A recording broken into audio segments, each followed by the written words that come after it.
அண்மை செய்தியை பார்த்துக் கொண்டிருக்கிறோம். சென்னை அண்ணா சாலையில் நோ பார்க்கிங்கில் நிறுத்தப்பட்ட காரை லாக் செய்த போக்குவரத்து காவலரை தாக்கிய விவகாரம் தொடர்பாக மயிலாடுதுறை தொகுதி காங்கிரஸ் எம்எல்ஏ ராஜ்குமார் மீது 3 பிரிவுகளில் அண்ணா சாலை போலீசார் வழக்கு பதிவு செய்திருக்கிறார்கள்.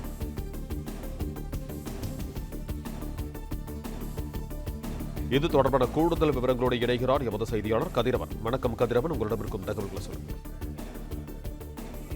அண்ணா சாலையில நேற்று மதியம் 1:40 மணி அளவில் போக்குவரத்துக்கு இடையூறாக இருந்த கார்களை அப்புறப்படுத்தக்கூடியதாலும் அந்த காரை லாக் செய்த காரணத்தினாலும் சீருடையில் இருந்த போக்குவரத்து காவலர் பிரபாகர் என்பவரை தாக்கிய புகார்ல தற்பொழுது காங்கிரஸ் எம்எல்ஏ மீது 3 பிரிவின் கீழ் வழக்கு பதிவு செய்யப்பட்டிருக்கிறது.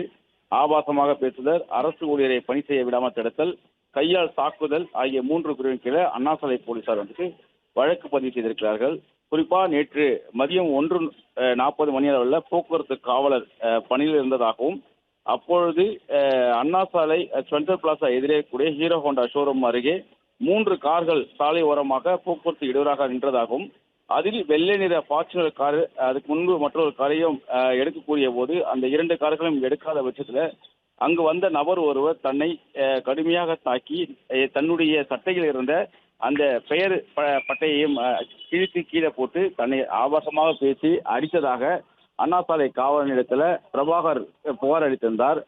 ஆபாசமாக பேசி தன்னை பிச்சை எடுக்கும் நாய் என்று கூறியதாகவும் அந்த புகாரில் குறிப்பிட்டிருந்தார். அதன் அடிப்படையில் புகார்களின் பேரில் விசாரணை நடைபெற்று அங்கு பகுதியில் இருக்கக்கூடிய சிசிடிவி காட்சிகளும் ஆய்வு செய்யப்பட்டது.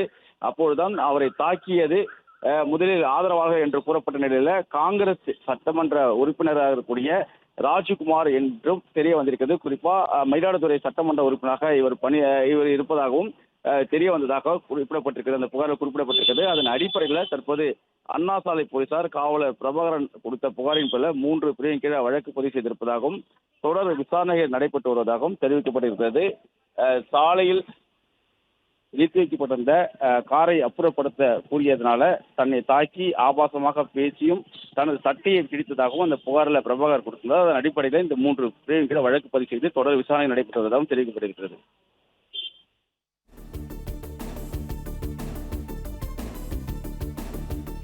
நன்றி கதிரவன், உங்கள் தகவல்களுக்கு.